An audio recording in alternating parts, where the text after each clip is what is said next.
dije recién, no ha podido venir Gerardo, pero el libro que el licenciado Gerardo Medina eligió para hoy, para presentar hoy, es este libro del doctor Alberto Caturelli, que se llama Examen crítico del liberalismo como concepción del mundo. Examen crítico del liberalismo como concepción del mundo. Vamos a tratar de hacer una breve exposición del texto para poder después explayarnos un poquito con preguntas. El tema es por demás interesante. Con muchos de los que estamos acá hemos hablado en varias oportunidades el tema. Así que ojalá que podamos disfrutar de esta presentación. El doctor Alberto Caturelli, bueno, es argentino, cordobés, para mayor información, padre de 8 hijos, ha escrito más de 40 libros, tiene millares de artículos en revistas nacionales e internacionales, hizo el primer Congreso Mundial de Filosofía Cristiana, miembro de la Pontificia Academia Pro Vita del Vaticano, miembro fundador de la Cita de la Sociedad Internacional Tomás de Aquino a nivel internacional. El primer socio de la Cita fue, en ese entonces, en el año 73, el cardenal Karol Wojtyła, con él nuestro Alberto Caturelli. Es decir que estamos frente a un maestro, al más grande filósofo viviente de lengua hispana,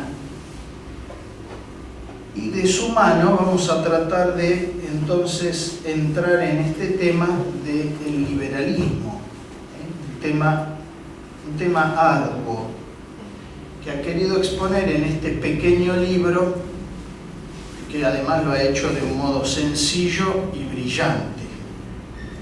¿Qué trata este libro? Bueno, tiene 4 puntos el libro, es decir, tiene como 4 ejes el libro. En el primer capítulo habla del origen y la naturaleza del liberalismo. En el segundo capítulo se dedica al tema del llamado liberalismo católico, o de los mal llamados católicos liberales, decimos nosotros. En el tercer capítulo hace reflexiones críticas sobre el liberalismo y el liberalismo católico. Y por último, el cuarto capítulo habla de la autoridad y la obediencia. La autoridad y la obediencia. No voy a poder hablar del último capítulo, que merecería una reunión aparte. Nos vamos a quedar en los primeros 3. Y vamos a verlo un poco por arriba esto, pero vamos a tratar de decir algo al menos en estos primeros 3 capítulos, donde el doctor Caturelli con maestría aborda este tema. Me voy a ceñir siempre a las palabras de Caturelli, así que lo que digo va a tratar de ser literal del doctor Alberto Caturelli, y si en algún momento digo algo que no sea del doctor Caturelli, se los voy a avisar. Pero voy a tratar de ceñirme lo más posible al texto de Caturelli, porque creo que no lo podría decir mejor que él. Bien, en la introducción de este libro, ya el doctor Caturelli señala que el término liberalismo arrastra consigo una equivocidad y una confusión semántica cada vez mayor, aunque ésta no haya logrado borrar del todo un sentido único, más o menos oculto, que es el común denominador de todos los liberalismos. Así empieza su introducción. Es decir, que estamos ante un término complejo porque es un término equívoco. Pero a pesar de esto, hay como un núcleo que permanece en todos los liberalismos, ya que más que hablar de liberalismo en singular, deberíamos hablar de los liberalismos. Eso es lo que vamos a tratar de desarrollar ahora. En esta introducción, el doctor Caturelli dice qué cosa hay que excluir de esta significación de la palabra liberalismo que ahora vamos a abordar. Y Caturelli dice que debe excluirse entonces de la actual significación liberalismo la del término liberal en su acepción clásica, según la cual se denomina liberal al que regala liberalmente y sin murmurar, como dice San Isidoro. Este sentido, aún en vigencia hoy, especialmente con ciertas expresiones del mundo cultural hispánico, viene a identificarse con la virtud moral de la liberalidad, que es parte de la justicia y está constituida por el hábito de dar, de usar con desprendimiento del dinero en bien del prójimo. Este tema lo trata Santo Tomás en la Suma de Teología, en la secunda. De ahí se siguen ciertas expresiones referidas al liberal, dice Caturelli, como el hombre generoso en el dar sin esperar recompensa. Cuando se dice es un hombre liberal, no es el sentido en el que vamos a estudiar ahora esta palabra. Es decir, que este sentido, este significado de dar sin esperar a cambio, lo vamos a dejar de lado porque no es el que nos va a ocupar ahora.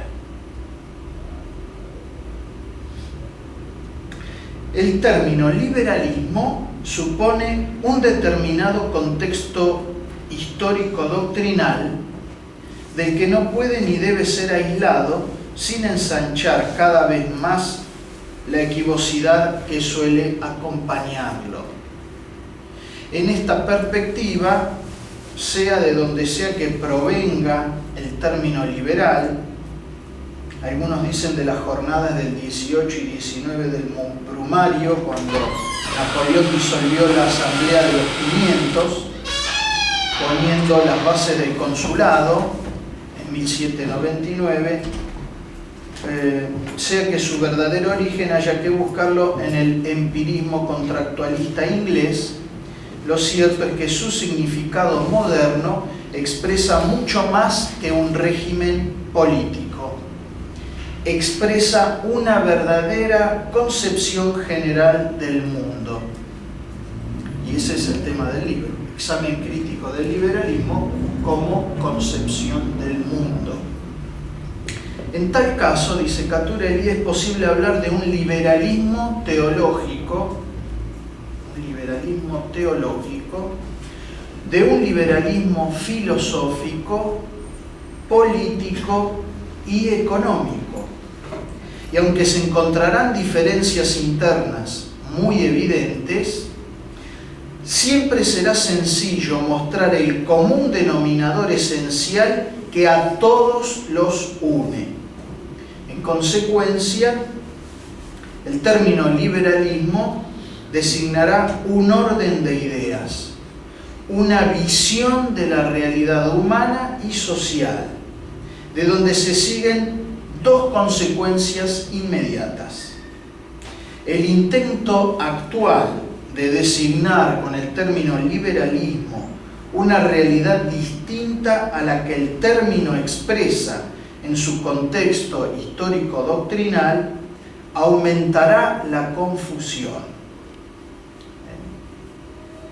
En segundo lugar, se comprende que no deben identificarse los términos liberalismo y democracia.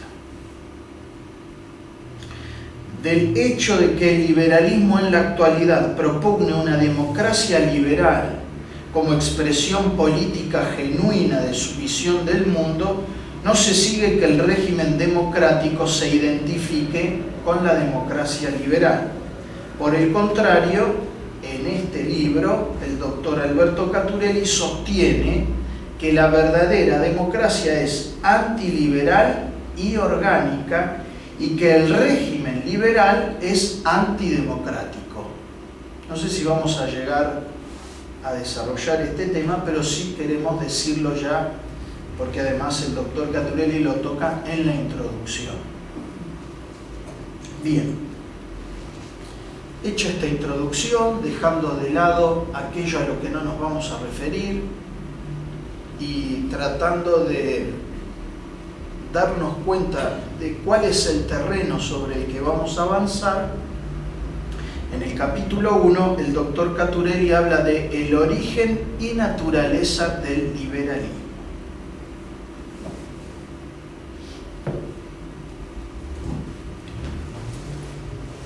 En primer lugar, el doctor Caturelli habla de los antecedentes próximos y remotos, así que vamos a hacer un pequeño pantallazo histórico para saber el origen histórico del liberalismo. Para comprender qué es el liberalismo, no basta decir que es la doctrina práctica de la libertad, porque esa definición, dice Caturelli, no dice nada. Por lo general, se acepta que liberalismo designa cierta autosuficiencia del hombre y del mundo. Esto es muy importante verlo ya de entrada.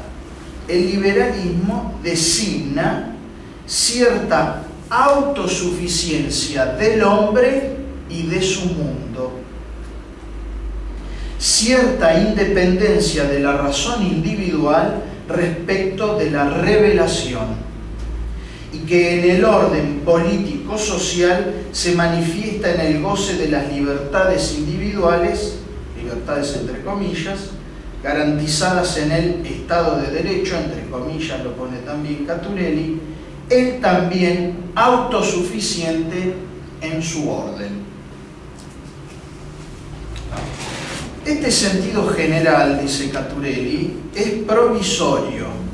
Este primer sentido que le da en el libro es provisorio y está sujeto a revisión y corrección, pero puede ser ya suficiente como un punto de partida para entender de qué estamos hablando. Todo lo real para el hombre cristiano está embebido, asumido, transfigurado por el Verbo, la segunda persona de la Trinidad, pues todas las cosas han sido hechas por Él. Juan 1:3. Y por eso, critica Caturelli, ningún orden de la realidad es autosuficiente. Ningún orden de la realidad es autosuficiente, sino que manifiesta esta radical dependencia con el Verbo. Porque todo ha sido creado por y para el Verbo, y el hombre ha sido liberado por el Verbo, ningún orden de la realidad puede considerarse autosuficiente. Esto vale, naturalmente, para el orden temporal. Y por eso, una separación entre el orden político temporal, el Estado, y el orden sobrenatural era inconcebible para el hombre cristiano medieval, por ejemplo. La separación del Estado de la Iglesia equivalente a la autosuficiencia del orden temporal respecto del orden sobrenatural era impensable en la medida en la cual su mundo conservase su sacralidad esencial. Ciudadano de dos comunidades, natural una y sobrenatural la otra, ambas unidas, no confundidas, expresaban la totalidad sacra de la vida del hombre y de su mundo. Pero saben ustedes que después de este tiempo del cristianismo medieval, del Sacro Imperio, nos acercamos al nominalismo de Ockham, donde está de alguna manera la génesis remota del liberalismo. la primera ruptura entre el orden temporal y el orden sobrenatural es el resultado del nominalismo voluntarista, cuyo representante máximo es Guillermo de Ockham. Estamos acá en el 1300-1350. Ockham y toda su escuela, todos sus seguidores, sus discípulos. En el plano especulativo, la categoría de relación es vaciada de contenido y por eso tampoco hay relación entre razón y fe.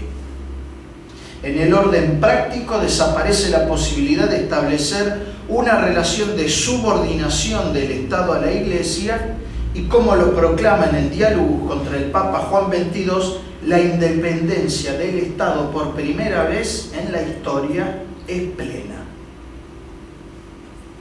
Aunque la ocasión sea el apoyo que Ockham quiere brindar al emperador Luis de Baviera, que deseaba legitimar el adulterio de su hijo contra las normas de la Iglesia, lo que realmente importa es la secularización del poder civil. Secularización es un proceso por el cual vamos olvidando la herencia religiosa y nos vamos apartando de lo sacro. Cuando se habla de la secularización del orden civil, se quiere poner de manifiesto que este orden civil va olvidando la herencia religiosa, se va apartando cada vez más de lo que es sagrado, de lo que es sagrado. Primero olvidándolo, después persiguiéndolo.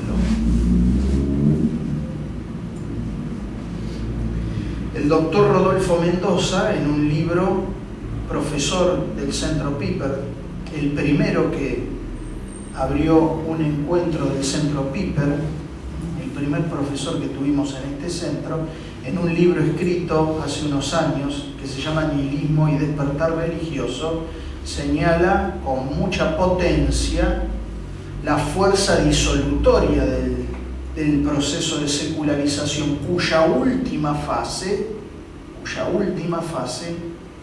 es la disolución cultural.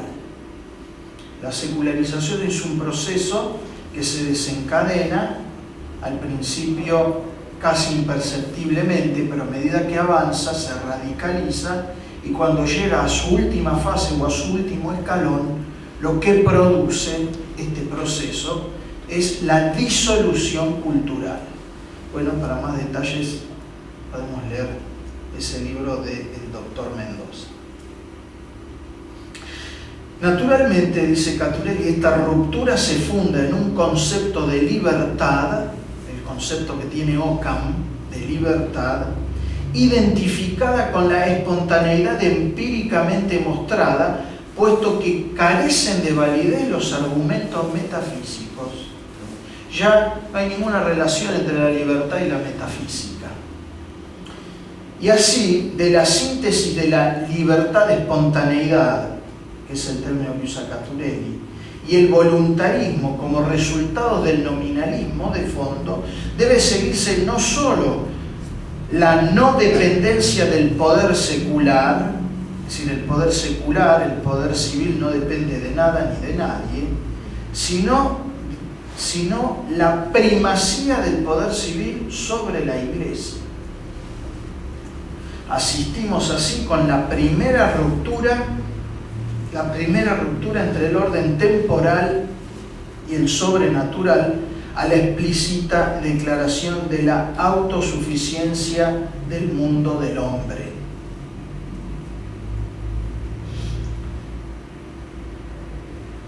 Después Caturelli habla allí del averroísmo como un continuador de este proceso de ruptura. La ruptura entre el orden temporal y el sobrenatural, llevada a cabo por Ockham, conlleva la ruptura entre razón y fe. No hay más diálogo, comunicación entre razón y fe, hay ruptura. La ruptura entre el orden natural y el Estado, que se absolutizará en sí mismo, y por fin la negación misma del orden natural. Recuerdo una frase de Chesterton al respecto: quitad lo sobrenatural y quedará lo antinatural. Por eso finalmente este proceso de desacralización no deja la pura naturaleza, sino lo antinatural.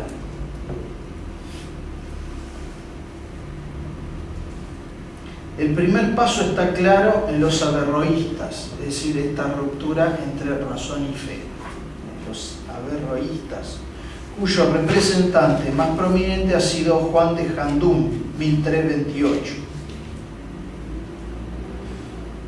En el orden práctico no quedará otro camino que el rechazo de todo influjo sobrenatural sobre el orden temporal. Es decir, que ya Dios y la Iglesia ya en este momento cada vez ven menos posibilidades de influir sobre la vida civil, sobre el orden temporal. El segundo paso, la ruptura de orden natural y Estado, lo dio Marsilio de Padua, 1275-1343. Dios se aleja del orden temporal, delegando la soberanía en el pueblo. Y la ley es sólo medida de los actos humanos de los ciudadanos a vintra del Estado. Mientras la Iglesia no es una sociedad perfecta, porque no pasa de ser una congregación inorgánica de fieles, para él solo el Estado es sociedad perfecta que, como el Estado liberal después del siglo XVIII, debe someter a la Iglesia.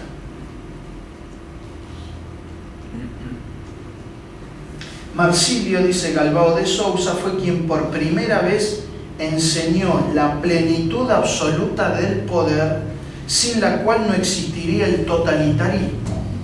Finalmente, por su manera de entender la legalidad y por el fondo inmanentista de su pensamiento, dejó delineada una teoría del Estado totalitario. Nicolás de Autrecourt: solo faltaba aniquilar el orden natural mismo. Entonces, ¿qué es el tercer momento que describe Caturelli? Es decir, la negación misma ahora del orden natural. Es decir, dijimos ruptura entre razón y fe, ruptura entre orden natural y Estado, que se absolutiza a sí mismo, y por último, la negación ya del orden natural.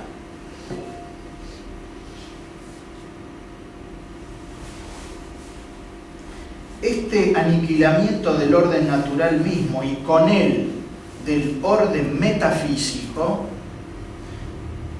esta tarea la lleva a sus extremos, como dijimos, Nicolás de Autrecourt, 1300-1350, refugiado también como Occam, como Juan de Jandún y como Marsilio en la corte de Luis de Baviera. Sobre todo, se ha de afirmar como único dato inmediato la apariencia, el fenómeno de las cosas. Este fenomenismo ignora por un lado el orden metafísico y por otro declara totalmente autosuficiente al mundo del hombre y de la vida social. Ruptura entre orden natural y sobrenatural, escepticismo respecto de los contenidos de la fe, autosuficiencia del Estado y soberanía popular hasta el rechazo del orden natural mismo, configuran el preludio de una próxima concepción general del mundo que tendrá como distintivo la autosuficiencia del orden temporal.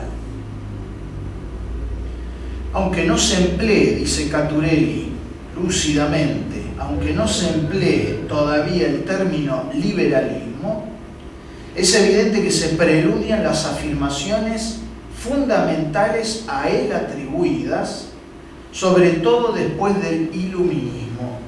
Una profunda grieta se ha abierto ya en la cristiandad y comienza un largo y penoso proceso de apostasía. Luego Caturelli habla allí del pelagianismo y del protestantismo, para terminar este abordaje histórico. Dice Caturelli que desde Pentecostés este peligro ha acompañado siempre a la Iglesia y así será hasta el fin de los tiempos. Así que este peligro de hacer autónomo al hombre y la vida civil es un peligro que acecha desde el principio de la Iglesia y así será hasta que Cristo vuelva. Por eso es posible encontrar antecedentes remotos del liberalismo sin que necesariamente, aclara, tengan conexión directa con el pensamiento moderno. Resulta casi imposible no recordar al pelagianismo de los siglos IV y V, cuya tesis fundamental, que fue arduamente combatida por San Agustín de Hipona, no es otra que la autosuficiencia de la libertad del hombre para la salvación. Repito, la autosuficiencia de la libertad del hombre para la salvación sin el auxilio de la gracia. Afirmación que supone, por supuesto, la negación del pecado original. Luego Caturelli describe el aporte del protestantismo en este proceso. Dice que la grieta abierta en la cristiandad medieval se convierte en ruptura, ya una ruptura profunda, decimos nosotros, profunda, como nunca antes se dio, con el protestantismo. La afirmación fundamental de Lutero de que después del pecado el libre albedrío está cautivo y reducido a servidumbre implica que el hombre no es libre salvo para el mal. Esta es la concepción básica de Lutero sobre el tema de la libertad y la gracia. De hecho, entonces, el hombre no es libre, dice Caturelli, pues su libre albedrío está muerto. Por eso las obras nada aportan para la justificación y la naturaleza humana como naturaleza está aniquilada. No en vano Lutero había recibido una formación occamista en la Universidad de Erfurt y más tarde en sus estudios teológicos bajo el influjo del mayor nominalista del siglo XV, Gabriel Biel, sin olvidar al propio Occam y a Gregorio de Rímini. Las consecuencias inmediatas se siguen rigurosamente, pues la sacralidad del mundo deja de tener sentido. No es posible acá un San Francisco que alaba a Dios con todas las criaturas, porque ya nada es sagrado. El mundo, si se permite la expresión, se mundaniza del todo y la religión se enclaustra en la subjetividad de la conciencia. Magníficamente expresa sus consecuencias político-sociales Federico Wilhelmsen. Si la naturaleza humana no vale nada, tampoco vale la razón, puesto que la razón pertenece al hombre. Y si la razón no vale nada, el hombre no puede descubrir las leyes de la política y de la vida ética. Por lo tanto, la justicia, salvo la justicia puramente divina, se reduce a un mito. Luego habla de Calvino, Caturelli. Si como quiere Calvino, dice, se subraya nuestra nadidad, nuestra nada, e impotencia, nuestra nadidad e impotencia para cumplir la ley. Y desde esta nadidad solo nos justifica la elección de Cristo, hecha patente en el éxito terreno. Calvino habla de los predestinados por Dios al cielo, que estos predestinados tendrán un éxito ya en esta tierra que preanuncia su predestinación al cielo. La Iglesia entonces pasa a ser el número de los elegidos. Caturelli poéticamente dice, por un lado, este abismo interior del hombre, y por el otro, la trascendencia absoluta de Dios. En el medio, las obras que no sirven para alcanzar la salvación, sino como signos de elección, de donde se sigue, como lo ha puesto de relieve Max Weber, que el calvinista crea por sí mismo su propia salvación y transforma el ascetismo sobrenatural católico en una ascesis puramente profana terrenal.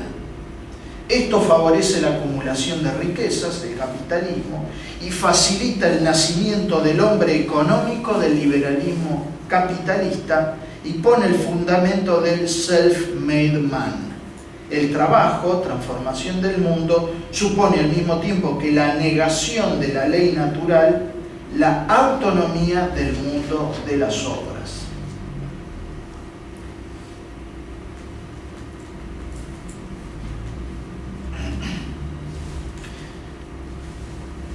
Nuevamente, Caturelli deja la palabra a Wilhelmsen, citándolo explícitamente: con la repulsa del valor sacramental de la realidad vino la negación de la bondad de la materia. Un universo bueno solamente para explotar y martillear, a fin de lograr lo severamente útil y nada más. El hombre se abandonó a la búsqueda de los bienes de esta vida. Un materialismo se apoderó del espíritu europeo. Por eso, el liberalismo es el hijo del calvinismo, en una gran medida, y ambos son los enemigos perpetuos de la ciudad católica. Jamás anteriormente, salvo el pelagianismo, pero en un contexto muy diverso, se había hablado desde dentro del cristianismo, se había abierto desde dentro del cristianismo tan ancho margen a la autosuficiencia del hombre y de su mundo, en el cual la sociedad comienza a aparecer como una yuxtaposición de singulares. En el plano teológico, Lutero, Calvino y los protestantes fueron consecuentes, aunque parezca paradójico, y así es de hecho, porque esta inicial afirmación de la enfermedad constitutiva de la libertad hizo a esta misma libertad completamente autónoma en un mundo propio en el cual el poder temporal alcanza su total autosuficiencia. Se confirma la primera afirmación acerca del sentido del liberalismo como la concepción del mundo que sostiene la autosuficiencia del hombre y por tanto la separación de la razón individual del orden revelado. En un segundo punto de este primer capítulo, Caturelli habla del liberalismo como concepción del mundo.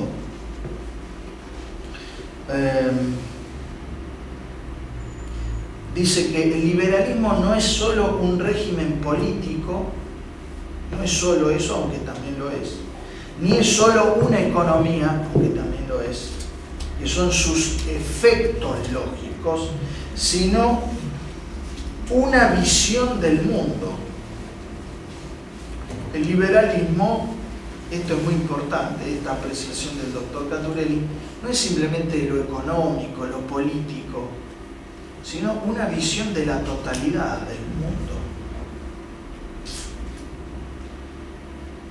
Caturelli dice que él quiere decir una visión de la totalidad de la realidad. Por eso, a través de la intrincada maraña de los liberalismos, ya en plural, es perfectamente posible indicar las líneas esenciales de una doctrina general acerca de la realidad como tal, del hombre, de Dios, de la historia y de la vida social. Es decir, que el liberalismo tiene una versión para el hombre, que es el hombre, que es Dios, qué papel tiene Dios en la vida de los hombres, cómo es esto de la historia y de la vida social de los hombres.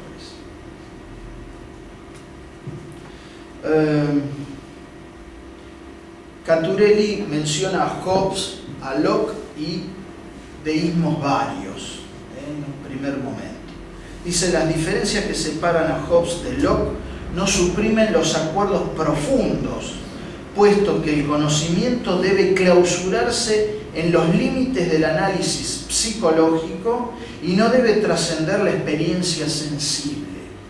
No debe trascender la experiencia sensible. Lo que aquí interesa primeramente es el alejamiento de Dios y el ensanchamiento casi absoluto de la autosuficiencia del hombre. La patria del hombre es este mundo temporal del que Dios discretamente se ha alejado.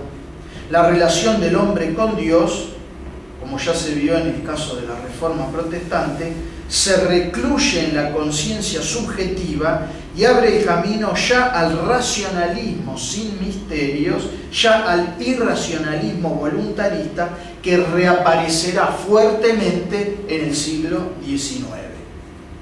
Luego Caturelli habla de la cristiandad medieval a la ilustración liberal. Dice, por ahora el todo se explica, entre comillas, en los límites de la razón, cuyas luces se oponen a las tinieblas de una inteligencia que asiente a la fe como en la Edad Media. De ahí viene eso de que la Edad Media es la edad oscura, justamente, de esta visión liberal de la historia. Respecto de Dios, dice Caturelli, se siguen tres actitudes en esta visión liberal. O simplemente no existe, el Bethiu, Holbach, la Metrie, y el mundo del hombre no está ligado a nada absoluto. O se trata apenas del impersonal arquitecto del universo, Voltaire, D'Alembert, Franklin, que deja ser al hombre una suerte de demiurgo de este mundo. O se trata todavía del Dios cristiano, respecto del cual se ha puesto especial cuidado en tenerlo separado de este mundo. El protestantismo, Kant y posteriormente Lamennais.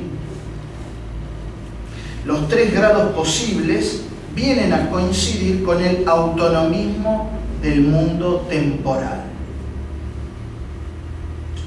Es característico de esta nueva actitud negar explícitamente o de hecho el carácter sagrado del universo, y en sus tres niveles se niega que la cristiandad medieval haya sido humanista en el sentido de haber sostenido los valores humanos en sí mismos. El teísmo medieval es en el fondo negador del hombre y el mundo. Ahora el mundo se ha independizado. En él ya no moran ni Dios ni el diablo y el milagro carece de sentido. Por esto este hombre, aunque siga siendo cristiano, ha abierto un ámbito propio para sí mismo en el que su fe carece de vigencia y de encarnación. Es una fe desencarnada realmente.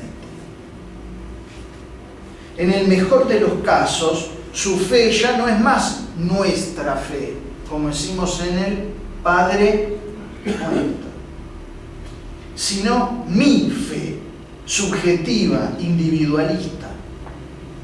El cuerpo místico en verdad carece de significación precisamente en cuanto cuerpo, y la Iglesia aparece a sus ojos como mera congregación de fieles, juxtaposición o adición de singulares.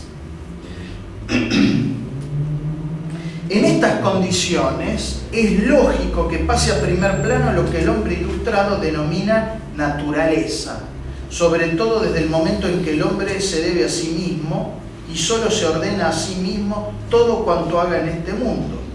Entre él y Dios existe una suerte de convenio por el cual Dios se ha comprometido a no entrometerse con él. Y el hombre con Dios, a quien ha resuelto dejar tranquilo. Esto en el mejor de los casos, ¿no? Hay casos peores, que después vamos a ver. Aquí hay una separación entonces del orden natural y del orden sobrenatural. Vos allá, yo acá, yo no te jodo a vos, vos no me jodés a mí. En criollo sería eso, ¿eh? No hay que esperar al marxismo, dice Caturelli, para afirmar que ya no tiene mucho sentido la contemplación y la pura reflexión que deben ceder el paso a la acción, pues para el hombre, como decía Voltaire, no estar ocupado es lo mismo que no existir. ¿Cuánto de eso tenemos hoy? Hay que estar ocupado todo el tiempo. De esa actitud fundamental se siguen, dice Caturelli, dos consecuencias inmediatas. El ámbito de la autosuficiencia conlleva, por un lado, la autonomía de la conciencia moral y, por otro, la revaloración de los bienes de este mundo. Mientras en el siglo V San Agustín miraba con desconfianza a los negociantes que traficaban y ganaban sobre el trabajo de los demás, ahora el hombre liberal debe negar el ocium en el altar del negocium, como diría el profesor Rey, en tantas oportunidades que nos ha recordado esto. Y como este ámbito es autosuficiente, puesto que Dios no se entromete en él, tiene sus propias reglas. La moral cristiana ha quedado recluida a la casa, acoquinada en la moral de su mujer, cuya honestidad custodia, dice Caturelli. Y nada tiene que ver con el mundo autosuficiente de los negocios de este mundo. Luego habla de la autosuficiencia absoluta, del inmanentismo absoluto, de lo que algo vamos a tratar de decir.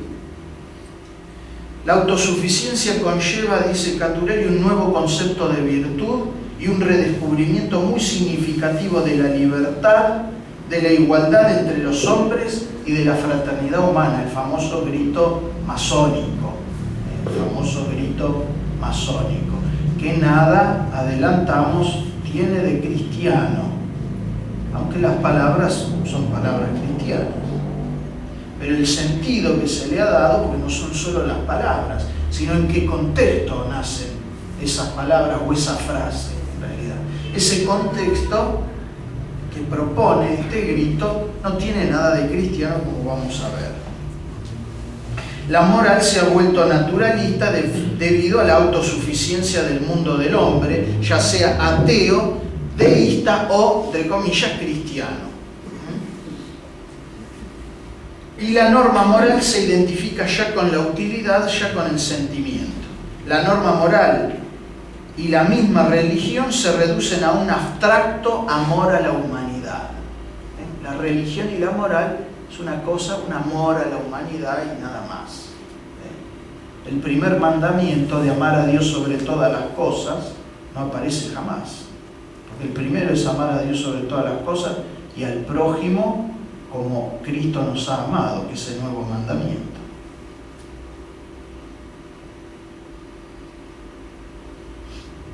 La norma moral y la misma religión se reducen entonces, decíamos, a un abstracto amor a la humanidad, como dice Montesquieu y D'Alembert. Y la virtud, que ha dejado de ser el hábito operativo bueno que perfecciona a la persona en orden a su fin último, es ahora un vago hábito de las buenas acciones, como dice Condillac, según la naturaleza que en Rousseau, personaje importante para entender algo de lo que está pasando, no pasa de ser la manifestación de la bondad innata de la naturaleza humana, una bondad innata. Como se ve, pese a las grandes diferencias, la autonomía de la moralidad reconoce siempre, desde el vago amor a la humanidad hasta la emancipación kantiana del hombre, la autosuficiencia del orden temporal.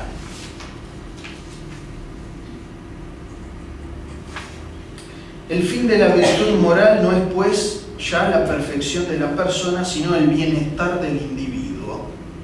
Y el antiguo deshacimiento de los bienes de este mundo es reemplazado por un cierto ascetismo del burgués honrado que puede acumular riquezas en un mundo que es definitivamente su morada. Su morada es este mundo. No está como Santa Teresa mirando las moradas del cielo, sino está mirando este mundo. El burgués, se dijo alguna vez, no es sin duda un pecador, pero tampoco es un santo. Apenas parece sentir inclinación alguna a llegar a ser jamás un santo.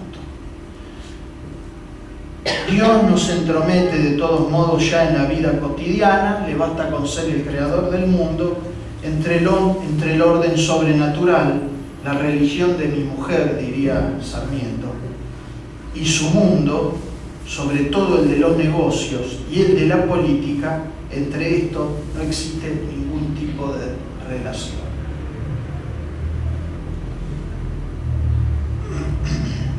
Desde esta perspectiva, el misterio de la encarnación del Verbo carece de sentido, aunque el honrado burgués no piense en ello, porque él no cree, al menos de hecho, que la redención acá alcance a todo el orden temporal. El ámbito de la libertad se amplía por un lado y se restringe y desnaturaliza por otro. O se la concibe como espontaneidad total, eso es la libertad, y se convierte en fin de sí misma, o se pasa al extremo opuesto de identificarla con la determinación. Helvetius, los mecanicistas. Habida cuenta de que la libertad para la metafísica tradicional es a la vez facultad de la razón y reside en la voluntad como en su sujeto propio, pues la inteligencia y la voluntad concurren al acto libre, supone ante todo la determinación del bien. A su vez la libertad, ya como poder obrar o no obrar, libertad de ejercicio, ya como poder hacer esto o aquello, libertad de especificación, se comporta como medio en orden al bien que es fin. De ahí que poder pecar es defecto de la libertad, y esta no consiste en una suerte de elección ineludible entre bien y mal. La libertad no es elegir entre el bien y el mal, porque cada vez que elijo el mal me esclavizo. Por tanto, si elijo el mal no soy más libre, soy menos libre. La libertad es para elegir aquello que perfecciona mi naturaleza. En la medida en que yo elijo a favor de la perfección de mi naturaleza, del fin último, en esa medida gano en libertad, en esa medida soy libre.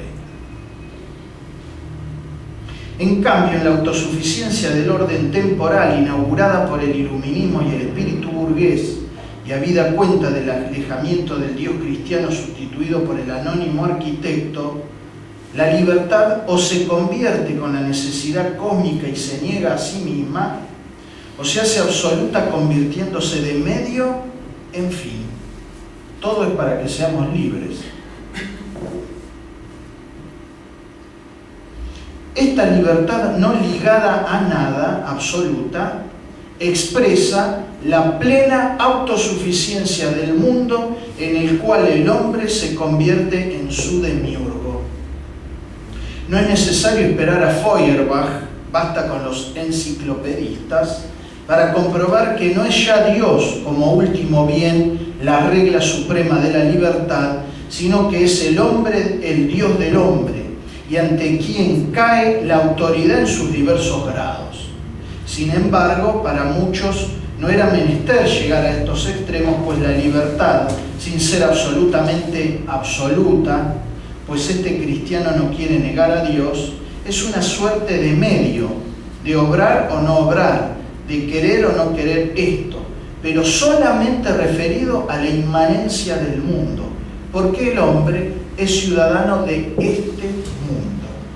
Esta libertad ya nada tiene que ver con la libertad cristiana ni con la libertad metafísica, y es la libertad que proclamará la trilogía masónica: libertad, igualdad, fraternidad. Me detengo un minuto acá porque el Papa, el Beato Juan Pablo II, tiene una frase al respecto muy interesante, contraria al sentido de esta trilogía masónica. Dice el Papa Juan Pablo II que libertad y verdad van juntas o perecen las dos miserablemente. Entonces, en un mundo donde queremos ser libres y cada vez más libres, necesariamente debemos unir a la libertad la verdad, porque como dice el Señor en la Escritura, solo la verdad los hará libres. Nuestra libertad depende del grado de verdad al que accedemos. Y esto tiene que ver con muchas cosas y sobre todo con la gracia de Dios. Por eso los que han conocido la gracia de Dios, al ser más libres, son más responsables de sus actos. Y entonces al que más se le da, como dice también el Evangelio, más se le va a pedir. Porque el que no conoce la gracia de Dios es menos libre. ¿Entienden?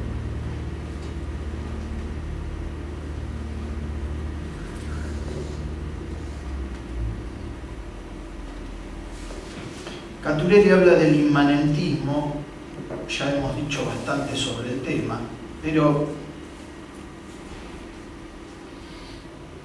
digamos que la concepción del hombre en este sentido, que es el común denominador de todos los liberalismos, alimenta en su seno el naturalismo y el racionalismo y el irracionalismo, el individualismo y la posibilidad del socialismo, la autosuficiencia del pensamiento y la igualación de todas las religiones, la disolución de la familia sustituida por el amor libre de los iluministas y el permisivismo moral.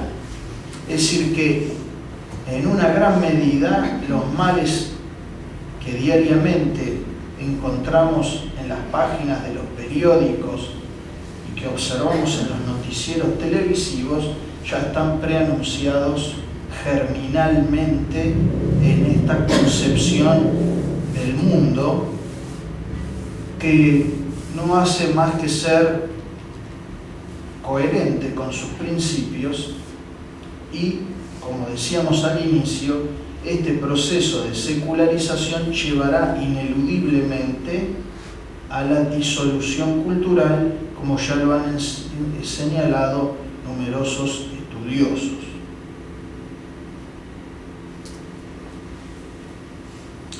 Más allá de las grandes diferencias que existen entre los padres del liberalismo moderno, vamos a hablar ahora del liberalismo como doctrina político-social.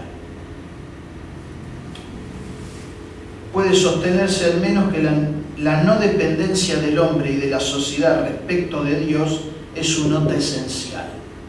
Esta es la nota esencial del liberalismo.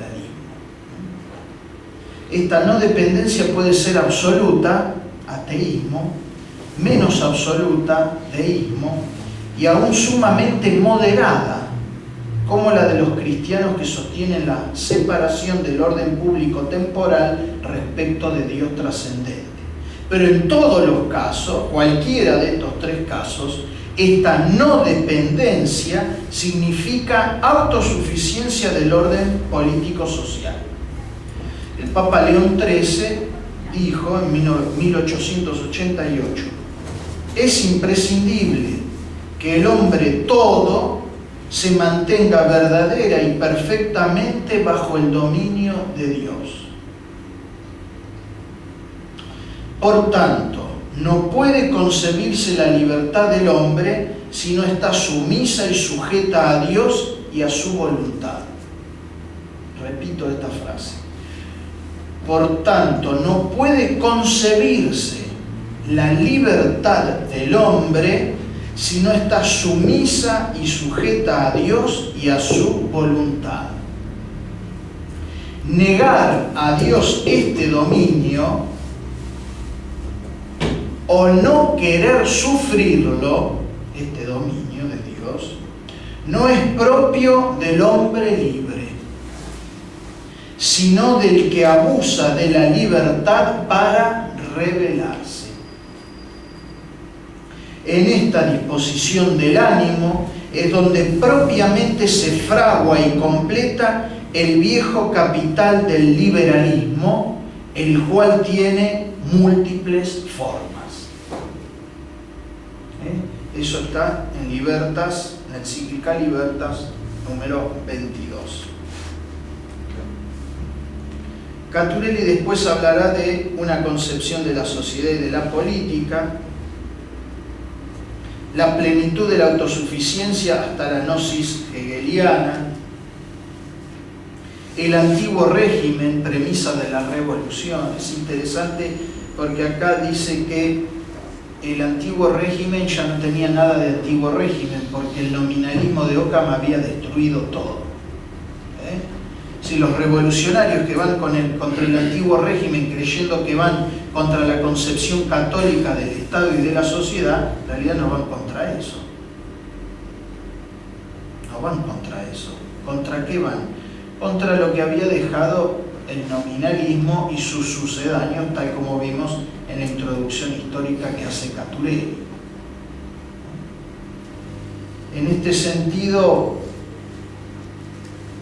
el antiguo régimen en esa etapa estaba en un periodo de demolición, ya en el plano de las ideas, que la revolución norteamericana y la revolución francesa continuaron, solo continuaron. Y digo la revolución norteamericana y la revolución francesa porque es muy importante ver esta relación. No es solo la revolución francesa y la norteamericana está bien, sino que las dos han contribuido a este derrumbe fundamental.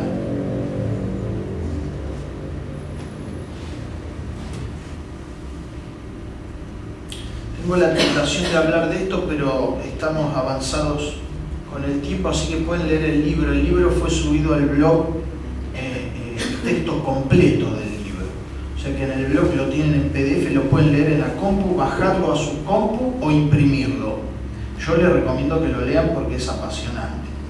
La política subordinada a la economía. Y me voy a tener por último, me detengo en esto y con esto vamos terminando, en los grados del liberalismo según León XIII. Este liberalismo tiene grados. Algo de eso ya estuvo insinuando Caturelli en lo que fuimos viendo.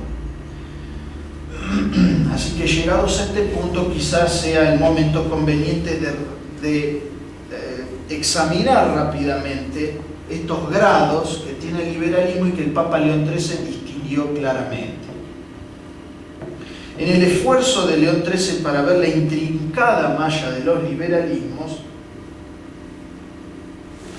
expuso el recto concepto de libertad que distingue entre liberalismo extremo, moderado y muy moderado. Es decir, que hay por lo menos tres grados diversos de liberalismo. El liberalismo extremo, el liberalismo moderado y el liberalismo muy moderado. El primero supone la plena soberanía de la razón, que se hace así sumo principio y fuente y juez de la verdad. Es el ateísmo, acá estamos en el ateísmo. Este liberalismo pretende que en el ejercicio de la vida ninguna potestad divina hay que obedecer, sino que cada uno es ley para sí mismo. Admitido que no existe autoridad sobre el hombre, síguese no estar fuera de él y sobre él la causa eficiente de la comunidad y sociedad civil, sino en la libre voluntad de los individuos, tener la potestad pública su primer origen en la multitud. Cada uno es la propia norma y de ahí que el poder sea proporcional al número y la mayoría del pueblo sea la autora de todo derecho y obligación. Pero, como se ha visto en los textos de los padres del liberalismo moderno, muchos de ellos, desde Locke en adelante, aceptan los límites de la razón, esta es la segunda clase de liberalismo, y aún de la existencia de la ley eterna. Mas juzgando, sostiene León XIII, que no se ha de pasar más adelante, no se ha de pasar de esto, de decir esto y gracias, niegan que esta sujeción del hombre libre a las leyes que Dios quiere imponerle haya de hacerse por otra vía que la de la razón natural. Este racionalismo naturalista, pero deísta, es un deísmo esto, que suprime el orden sobrenatural, puede seguirse desde los enciclopedistas hasta Kant y desde este hasta diversos liberales de nuestro tiempo. León XIII, con sagacidad, hace ver la contradicción de esta posición que, por un lado, admite que se ha de obedecer a Dios como supremo legislador y, por otro, pone límites a esta misma potestad legislativa de Dios. en el fondo este liberalismo es más contradictorio todavía que el liberalismo ateo, que es el primer liberalismo que describimos. Por último, tenemos el liberalismo muy moderado, propio de aquellos que no quieren renunciar a su fe cristiana. Por eso se le dice liberalismo católico, o católicos liberales, o liberales cristianos, o cristianos liberales, etc. Y que rechazan, o así lo creen, dice Caturelli, todo cuanto es contrario a la revelación. Sostienen, dice el Papa, que se han de regir según las leyes divinas, la vida y las costumbres de los particulares, pero no las del Estado. Así que la revelación queda para la vida privada, pero no para la sociedad ni para el Estado. Porque en las cosas públicas es permitido apartarse de los preceptos de Dios y no tenerlos en cuenta al establecer las leyes, de donde sale aquella perniciosa consecuencia, que es necesario separar la Iglesia del Estado. Esta es una doctrina condenada por el magisterio de la Iglesia. La Iglesia no hay que separarla del Estado. Se distingue, pero no se separa. Se distingue. Tampoco se confunde. Se distingue, pero ni se confunde la Iglesia con el Estado, ni se separa la Iglesia del Estado. Esta es la tradición doctrinal de la Iglesia Católica de siempre. Esta es la enseñanza de siempre de la Iglesia. Hay tanta confusión que muchos liberales sostienen que no, que esto no es así, ya no es más así. Y que estas condenas del Papa León XIII ya no corren, porque hay otro liberalismo. No podemos detenernos sobre este tema, pero si leen el libro encontrarán cientos de razones por las cuales esto no es así, aunque también en las preguntas probablemente salga algo de esto y podemos entonces decir algo sobre este tema.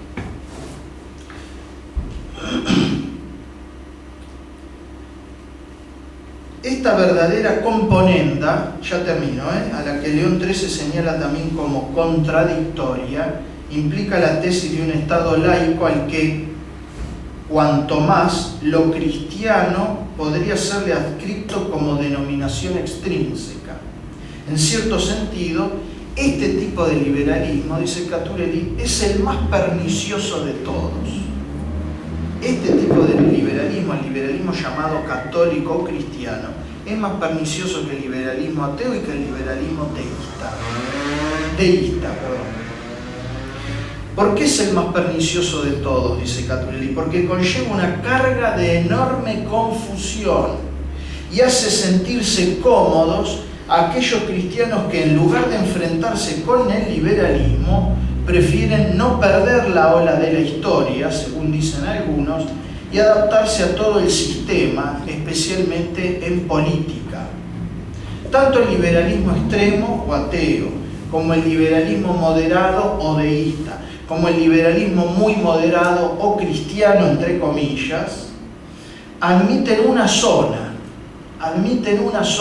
el orden temporal de autosuficiencia del hombre. El primero, el liberalismo extremo o ateo, porque niega la existencia de un orden trascendente al hombre. Directamente lo niega, por eso es ateo. El segundo, el liberalismo moderado o deísta, porque lo ignora. Y el tercero, el liberalismo muy moderado, o liberalismo mal llamado cristiano, porque lo separa. Separa el orden natural del orden sobrenatural. Pero en el orden práctico, los tres vienen a resultar lo mismo. En el orden práctico, cuando yo trabajo desde cualquiera de estas visiones del liberalismo, trabajo en la vida social, en la vida política, etc., me comprometo, para el caso es lo mismo. Es lo mismo que si yo sea un liberal ateo, un liberal deísta o un liberal, entre comillas, cristiano. Porque de hecho las consecuencias que trae para la vida social son similares.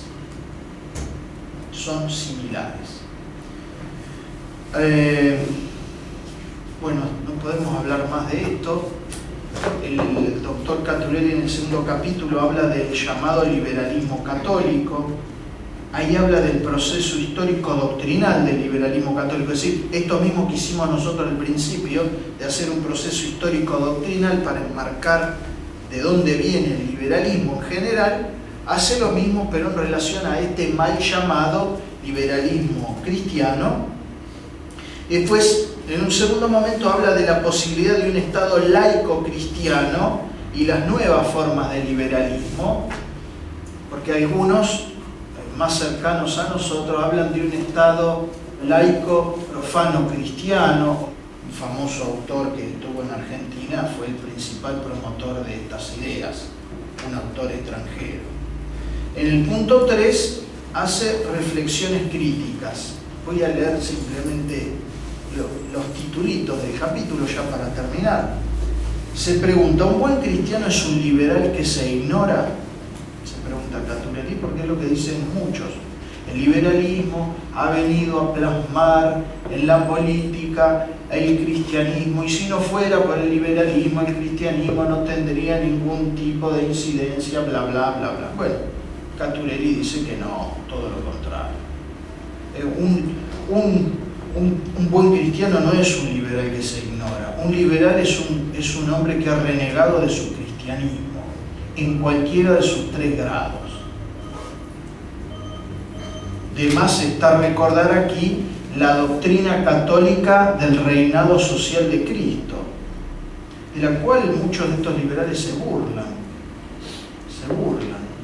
Dicen que son cosas de vieja, ya no existe más. Sin embargo, en el 2105 del Catecismo de la Iglesia Católica, la Iglesia sostiene claramente este reinado de Cristo sobre la sociedad. En el punto B habla del liberalismo y la doctrina social de la Iglesia, un punto muy importante. La permanente condena de los papas sobre la doctrina del liberalismo y de su hijo dilecto, que es el marxismo. Ya que, como dice el dicho, de padres liberales, hijos marxistas. Por último, la verdadera democracia es jerárquica y antiliberal, y el liberalismo es inorgánico y antidemocrático. Interesante, porque los cristianos, los católicos, creemos que hay una forma legítima de la democracia y hay una forma ilegítima que traiciona el sentido verdadero de la democracia. El liberalismo, o la democracia llamada democracia liberal, traiciona el sentido legítimo de la democracia verdadera, tal como lo explica el Papa Juan Pablo II en Centesimus Annus. Por supuesto que para que la democracia colabore con el fin último del hombre tienen que darse una cantidad de elementos que son difíciles de darse. El Papa ahí los enumera, les recomiendo ese documento, Centesimus Annus, donde dice cuáles son las condiciones para que haya una democracia que favorezca al hombre y a la sociedad. De la imposible recreación del liberalismo y los abusos de la semántica. Ahí dice que hay unos nuevos liberales, que se llaman a sí mismos nuevos liberales, que han tratado de torcer este sentido y plumerear el liberalismo, darle nuevo sentido, machacar, golpear, doblar, a tal punto que ya no es más liberalismo, sino que desde su conciencia cristiana han tratado de corregir aquello que les parece mal. Pero dice Caturelli que es un abuso de la semántica eso, porque cuando yo digo una palabra me estoy refiriendo a algo, y cuando ya a eso que me refiero la palabra ya no tiene ninguna relación con el significado, como sucede con la palabra matrimonio. Hoy en día, cuando al matrimonio se le quiere dar cualquier sentido, ya no estoy hablando de matrimonio, es un abuso semántico, ¿entienden? Lo mismo pasa con este nuevo liberalismo, que quieren hablar de una manera que traiciona el sentido tradicional del viejo liberalismo. Pero en la práctica, aún estos nuevos liberales, como reniegan de la posibilidad del Estado confesional católico, del reinado social de Jesucristo, etc., viene a resultar más o menos lo mismo que antes. Es decir, es el viejo liberalismo recreado entre comillas, recreado, plumeriado, diría yo.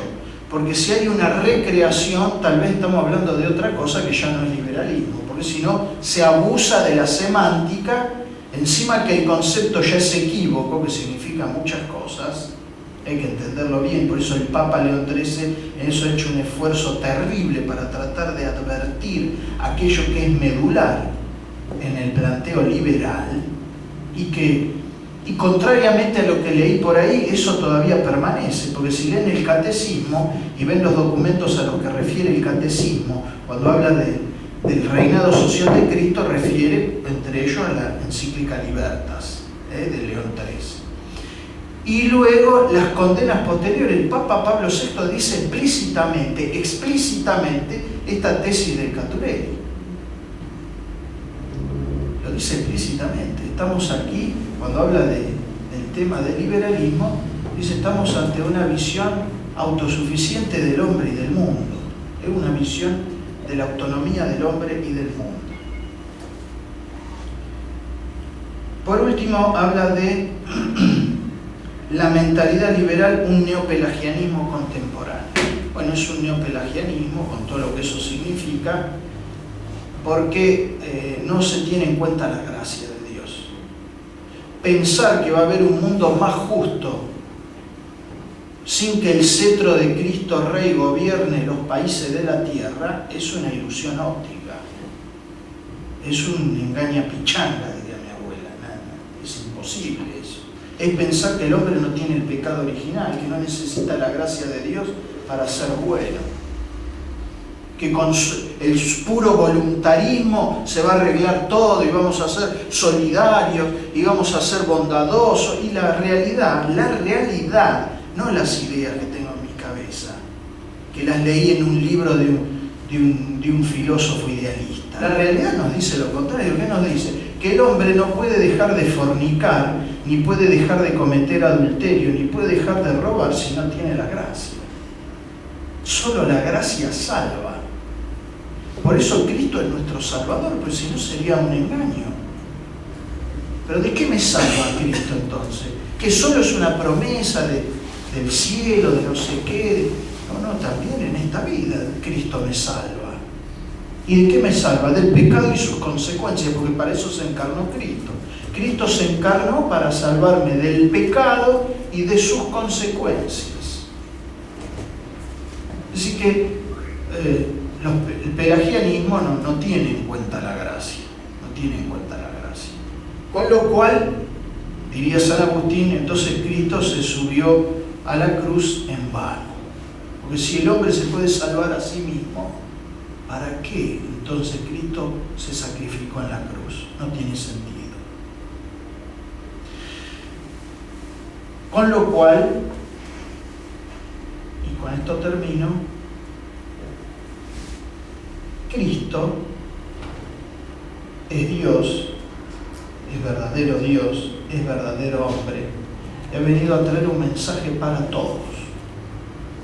Con lo cual, la Iglesia Católica sigue sosteniendo que lo mejor para el gobierno de una sociedad es que Cristo reine. Que Cristo reine en los corazones de las personas, que Cristo reine en las familias y que Cristo reine en la sociedad.